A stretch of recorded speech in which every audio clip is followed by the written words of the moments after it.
Labas vakaras, dar kas jungiasi, Beatričė.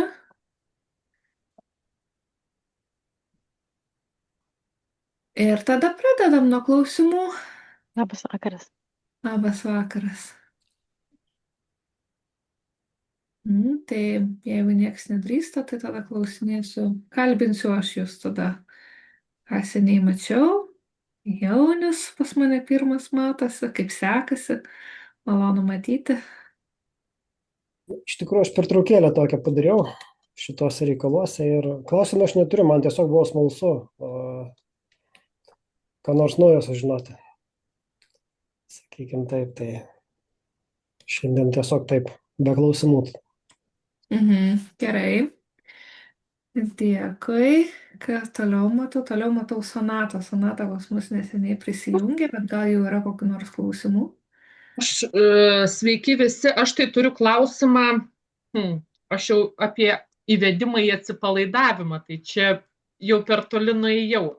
Ne, tai viskas tvarko, jūs klausote savų tempų, tuo labiau, kad jūs kaip prisijungėt, mes dar pabaiginėjom su senom temom, tai normalu, kad jūs į priekį nuėjot, tuo labiau, kad jūs jau praktikuojat, tai nesvarbu, Šiaip kurioje tai tas vietoje mano esat, jūs galite drąsiai klausti. Tas mano praktikavimas, žinau teorijos, bet nieko nedarius esu.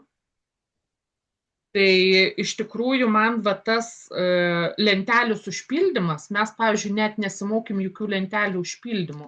Vat kaip mes praeitą kartą šnekėjom, kad tikrai daugiau mes mokėmės tą turizmą. Sielos kelionės, regresas, transas ir taip toliau. Tai man iš tikrųjų naujiena buvo ta lentelė. Ir netgi kelia kažkokią tokią baimę, kai paklausiau apie tuos narcisistinius visus. Šiaip tai informacijos aš tiek, tikrai nežinojau tiek. Ir netgi galvoju, pildant lentelę, taip reikia kažkaip tai net, apgalvoti viską. Aš galvoju, kad daug paprasčiau. Tai va, tai... O kas būtent gąsdina, kas neramina? Mane neramina, ar aš ištrauksiu tai, ko man paskui reikės. Ar sugebėsiu viską ištraukti. Ta prasme, ištraukti pažintinio pokalbio metu ar sesijos metu? Jo, pažintinio pokalbio. Nes paskui vis tiek juk aš sesijui tą informaciją naudosiu. Iš tikrųjų, tai mes šiandieną praktikuosime, tarp kitko, pažintinio pokalbio lentelės pildymą, ar ne? Nes mes šiandieną pradedam tą ratą iš pradžių dirbtuvių. Tai atskleisiu tokią paslaptį, žinokit, iš lentelės labai mažai ko reikia sesijai. Svarbiausia yra susiformuluoti tiksliai užklausą, problemą nusistatyti. Padeda, kai žinai, kas ten vaikystėje darėsi truputėlį, santykis tarp mamos tėčio, ar ne? Tiesiog, kad žinot, kur vedi. Ir paskui svarbi ta paskutinė dalis, ko nori žmogus. Tai yra rezultatas. Tai vat apie tą irgi aš žiūrėjau ir galvoju, aš jau net bandžiau su ChatGPT, pildžiausi lentelį ir galvoju, kad čia man kažką tai sukurtų, tokiu, kad, nes ten, kaip ir Viktorija sako, reikalinga tų tokių skambių žodžių, kad tie žodžiai užkabintų ir galvoju, vis tiek reikia ir fantazijos turėti, kad tą įtikinamą tokį padaryti įrašą. Aišku, su laiku, kai praktikuoji, tai ten jau paskui iš praktikos tas ateina, bet taip iš pat pradžio tai kažkaip tai tikrai gąsdina ir man irgi patiko tai ir aš tikrai taip darysiu, kad pirma lentelė ir tik tai paskui pati sesija visa. Nes aš galvoju, gal netgi iš tos lentelės jau netgi prieš sesiją galima turbūt pasidaryti kažkokius rėmus, ne? Ar neišeina taip? Šiaip, kas liečia transformacinį įrašą, transformacinę dalį, taip, galima, nes jau žmogus pasako, ko nori, ko trūksta. Sesijos metu būna, kad atsiskleidžia dar kažkas, ko reikėtų, bet nebuvo užpildyta, tada galima dadėti. Aš visą laiką, kai vedu sesiją, aš turiu kažkokį tai rašausi truputėlį, žymiuosi kažką, tai kas svarbu, ar ten tiesiog trumpai pasirašau patį prisiminimą, kad paskui pati nepamirščiau, apie ką ten buvo, ar eiliškumą, ar, sakykime, kokia emocija iškyla, ar pasikartojantis kažkoks elementas. Kas man atrodo svarbu, aš viską žymiuosi ir lygiai taip pat, jeigu iškyla kažkas, ko jaučiu, kad žmogui labai labai reikia, ar ne, sakykime, žmogus ėjo, labai reikėjo ten, sakykime, kokio nors, nežinau, pasitikėjimo savim, atėjo grinai tvarkytis, o per sesiją kyla, kad ten labai problema yra su meile savo. Ar ne? Ir mes kaip ir šiek tiek pradirbom ir paskui aš jaučiu, kad net jeigu lentelį visas tas transformacinis užpildyta apie pasitikėjimą savim, apie ten, sakykime, savivertę, apie tai, kaip žmogus, kad kalbėtų ramiai, kad mintis laisvai dėliotųsi, bet iš sesijos iškilo, kad meilė savo irgi trūkumas yra, ne? Tai aš, sakykime, tada įdedu, dar papildau iš to, kas išsitraukia iš sesijos. Bet man kas buvo dar neiškumas, tai Viktorija irgi daro transformacinį įrašą jau žmogui, kur siunčia klausyti vėliau. Bet tą patį, tą transformacinį įrašą, jinai ir pasako žmogui vis tiek, kad užbaigt sesiją.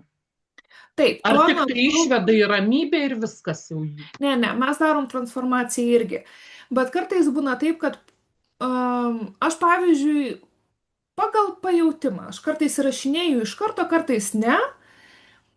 Kartais būna taip, kad sesijos metu, ant tiek pajauti žmogų ir būni ant tos bangos ir jauti, kad, tikrai labai gerai ten viską susakei, ar ne? O kartais atrodo, kad, pasivaikščiojus truputėlį su ta sesija, dar daugiau biškelį su to žmogum, pasinešiojus jį su savim, ar ne? Tada, po dienos, atrodo, tas įrašas gaunasi toks gilesnis, tikresnis, labiau išjaustas. Tai man, nes aš galvoju, kažkaip tai jinai tiesiai nepaminėjo, kad sako, aš paskui siunčiu, tai aš galvoju vis tiek, žmogui kažkaip užbaigiant reikia. Tai kiekvienas daro skirtingai, kad mes išvedam į ramybę ir paskui darant transformacinę dalį, tai taip, visada. Tiesiog, čia tokia kaip gaunasi tada ta transformacinė dalis ir išvedimas į ramybę, toks kaip užtvirtinimas, integracija visko. Ne, kad nepaliktų tuščios vietos, nes mes išvalėm, paleidom, ten liko tuščia, įleidom ramybės ir sudėjom naujus įsitikinimus. Tai tą dalį, jeigu jaučiat, kad labai faina gavosi, tai galima ją tiesiog iškirpti. Ar ne, ar ten aš tik tais įrašinėjau galiuką jau ten. Tai, bet mes visos sesijos net neįrašinėjom, ne? Ne, galima savo, bet tada reikia vėlgi atskirai tarti su klientu, gauti sutikimą būtinai. Bet galima įrašyti savo arba klientas, jeigu nori. Nes aš paskui pagalvoju, jeigu, kaip Viktorija sako, kad geriau, kad naudot mikrofoną, kad aiškiau girdėtųsi. Tai jeigu jau klientas naudoja mikrofoną, tai ta prasme, mes paskui nelabai ir girdisi jisai, ne? Ten turbūt su įrašais kažkas tai, jeigu yra kažkur tai ausinis mikrofonai. Ta prasme, klientas nesigirdi? Aha, įrašas. Jisai sėdi tyliai ir klausot jau transformacinės dalies. Būna ten nusičiaudė, sukosė, nusižiauja, dar kas nors. Tai gali šitas įsirašyti, bet galima klientą užmutinti. Ir tada negirdėsit jūs jo ir neįsirašys niekas. Na, aišku, o galiu aš paklausti dar trupučiuką apie jau įvedantį atsipalaidavimą. Ar galima daryti gilesnį tą įvedimą? Bet aš paskui tik pati jau pagalvojau, kad gali būti, kad žmogus jau per daug įkris. Nes man Ta prasme gilesnį, kad vesti į transą? Ne, tiesiog patį atsipalaidavimą gilesnį. Vat sakykim, ten mes tik tai kalbam, kad atsipalaiduoja akis, bet aš kaip mokiausi, mes einam daugiau per kūną, trupučiuką daugiau laiko. Tai atsipalaiduoja žandikaulis, pavyzdžiui, atsipalaiduoja galva, jeigu žmogus guli, ten kaklas, pečiai, kad pereit per tą kūną, kad tas kūnas atsipalaiduotų. Ir galvoju, ar čia šitų atveju, kai mes einame į transą, taip, tas įvedimas net būna iki 15 minučių. O čia man kažkaip pasirodė labai greitai. Kadangi mes į transą nevedam, mes nenaudojam transų šitoj terapijoje, nes čia yra ne apie tai, mums nereikalingas transas. Yra kelios naudojamos gilinimo technikos. Ar ne? Tai tas, kad pažiūrėti aukštyn viena technika. Paskui gilus įkvėpimai antra technika. Užsimerkti, kad atsipalaiduoja akis, visas kūnas užlieja atsipalaidavimo banga dar viena technika. Nuleidimas laiptais dar viena technika. Ir kai mes leidžiam laiptais, vėlgi, kas tenais būna. Ir kad jauti kiekvieną laiptą savo pėdomis. Čia yra gilinimas. Paskui tavo kiekvienas raumo, kiekvienas nervas atsipalaiduoja. Dar vienas gilinimas. Kiekvienas garsas aplink tave nutyla, nurimsta, dar vienas gilinimas. Žodžiu, netgi lipant laiptais, bet darant šitą gilinimą, dar plus ekstra 3 gilinimai. Ne šiaip skaičiavimas, bet ir čia yra ir ėjimas per kūną. Visas šitas ir Aš yra taip per kūną pagalvojau, kad ėjimas. man pasirodė per trumpas. Nu, ta Todėl, kad prasme, mes nevedame bet gal transą. žmogus ir įeina. Gal žmogus Jūs ir mokėtės įeina. apie transą, o šį čia yra tiesiog apie gilų atsipalaidavimą ir jau užtenka. Paskui, kai nuleidžiam laiptais, yra dar viena gilinimo technika, ten, kur akis užpiltos smėliu, užklijuotos, užanspauduotos. Paskui tas suvedimas rankų su magnetais.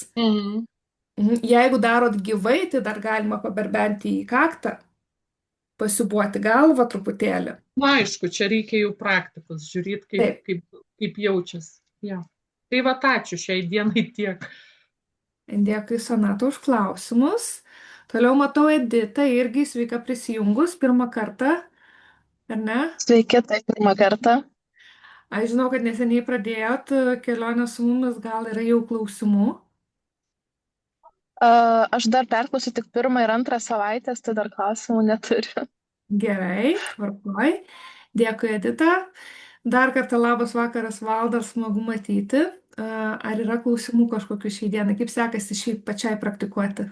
Labas vakaras, aš dar nepraktikavau. Gruodis buvo visai kitose orbitose, kaip ir pas visus turbūt. Tai dabar grįžtu į ritmą ir noriu paklausti, o tai kur jungtis, kad susirasti su kuo praktikuoti, nes aš kažką turbūt praleidau. Aš nelabai supratau. Buvau įdėjus nuorodą į kitą grupę, bet aš dar kartą pakartosiu, aš įdėsiu dar vieną postą. Nes aš kažkur kažką pražiūrėjau turbūt ir aš nelabai supratau, kur man ten prie ko prisijungti. Tai jeigu galėtumėt pakartoti, būčiau dėkinga. Ten dabar visą gruodį irgi buvo ganėtinai tylu, niekas nieko. Ir apskritai visą šią žiemą ten ganėtinai tylu, tai gal savais reikalais žmonės užsiėmė, bet tenais drąsiai galima rašyti postus pačiai ir kviesti, kas norėtų pasipraktikuoti papildomai. Ir nors tenais šiuo metu yra ganėtinai tylu, tai kiek žinau, tai ten žmonės tyliai tarpusavį jau bendrauja. Va, ne į pačią grupę rašo, todėl neatrodo tokia pusiau gyva, bet iš tikrųjų ten kas užsiima, tas užsiima. Viskas tvarkoja. Jeigu kas, aš ir pati galėsiu dar pakrutinti, bet jo, įdėsiu dar kartą, pakartosiu tą postą su nuoroda į grupę. Galėsit drąsiai. Bet tiesiog man ten ir rašyti, kad gal galima su kažkam pasipraktikuoti ir visą kitą. Gerai. Taip, drąsiai. Ir tada arba aš, arba Viktorija patvirtinsim tą postą ir ten visi gali rašyti. Gerai. Tai daugiau klausimų neturiu, ačiū labai. Gerai, tvarkoje, Valda, dėkui. Beatričė, labas vakaras, smagu Jūs matyti. Kaip sekasi? Iš tikrųjų, tai klausiau tų paskaitų, bet vien atrodo to klausimo, kai nesusiduri su kažkokia situacija, tai yra gan sudėtinga suprasti, ar tu suvoki ar nesuvoki. Iš tikrųjų, tai tokių kažkokių klausimų, tai apie tą medžiagą, ką aš klausiau, tai nėra, bet man gal labiau kyla klausimų apie tą visą, kaip čia vyks, tarkim. Suprantu, šiandien mokysimės apie lentelę, ar ne? Ir dar kažką paskui apie, o iš karto tada eisimės į praktikavimą, ar dar kažką pildysim, mokysimės, ar kokia. Dabar mes per kiekvienas dirbtuves praktikuosimės po gabalėlį sesijos. Ir pavyzdžiui, šiandien bus ta dalis, kur mes pirmą kartą pasisveikinam su klientu ir užsipildom pažintinio pokalbio lentelę. Nes, kaip ir minėjo Sonata, tikrai labai verta pirmiausia turėti pažintinį pokalbį su klientu ir tik tais kitą kartą susitikus vesti sesiją. Nes užtrunka ir pats pokalbis ir kartais reikia su tą informaciją pasivaikščioti, kad kad susidėliotų sesijos procesas. Va, tai Mhm. šiandien bus lentelės pildymas ir aptarsim apskritai visą sesijos eigą. Kiekvieną dalį šiandien aptarsim, kad būtų truputėlį aiškiau, tada pasižiūrėsim į lentelę, užsipildysim, o per kitas dirbtuvės jau mes mokinsimės įvedimą į atsipalaidavimą, į hipnozę ir išvedimą. Ir va taip po truputėlį, po gabaliuką mes susidėliosim visą sesiją ir paskui jau praktikuositės sesiją savarankiškai. Su kursu. Tai ta prasme savarankiškai tai yra, su kursu dalyviais, tai tiesiog kažkaip patys gausim susiieškoti, ar mumis kažkaip Ne, aš jūs suvesiu, jeigu norėsit papildomai pasipraktikuoti, galima rašyti į grupę. Tikrai kažkas vis atsiranda, kas norėtų papildomai. Nu, čia tas gruodis toksai buvo jo, tylus. Bet šiaip paprastai atsiranda iš senbuvių, kas norėtų pasipraktikuoti irgi. Ar ant jų, ar jie patys. Va, kad ir Valdava, matot, ieško, tarp kitko turim 4 naujas nares, kurios dar neatliko praktikos, tai su jom galima praktikuotis drąsiai. Yra galimybė, jeigu tik tai yra noro, su manim susitarti, kad aš stebėčiau praktiką kažkurią. Ne visi nori, bet kas nori, aš galiu stebėti, nesikišu į vedimą, bet tiesiog esu šalia, taip sakant, prisijungus, išsijungus kamerą ir savo mikrofoną, kad netrukdyt. Ir jeigu kažkur labai užstringa žmogus, gali manęs prašyti, kad aš padėčiau, kad ištraukčiau. Bet dar nepasitaikė tokio varianto. Ir taip pat duodu atgalinį ryšį. Atsakau į klausimus po sesijos, po vedimo, ar ne? O šiaip tai kiekvienas, jau kai atliekate praktiką su pilna sesijos vedimu, tai tuomet tam, kuris gavo sesiją, užpildo trumpą klausimyną ir pagal tai aš galiu matyti, kiek sėkminga buvo sesija, kokios galbūt buvo klaidos, kas patiko, kas nepatiko ir taip toliau. Ir jeigu turiu kažkokių komentarų neigiamų, tada aš susisiekiu su studentu ir mes apie tai kalbam. Va, bet paprastai taip pat skatinu ir tarpusavį atvirai bendrauti ir pasakyti tą atgalinį ryšį, kas patiko, kas nepatiko, kaip ten buvo, kas galėtų būti geriau ir taip toliau. Nes tai yra svarbu mokėti priimti kritiką ir mokėti ją duoti, kad būtų jinai tikrai ta, kuri augina, o ne ta, kuri užmuša. Nes mes ne apie tai, ne kad sukritikuotų, o tam, kad tiesiog, galbūt man norėjosi, kad būtų lėčiau, arba galbūt labai lėtai vedi, man gal norisi, kad būtų greičiau, ar ten dar kažkas, ar aš ten girdėjau pas tave fone, gal tau reikėtų mikrofoną pasireguliuoti. Maždaug tokio lygio dažniausiai būna komentarai.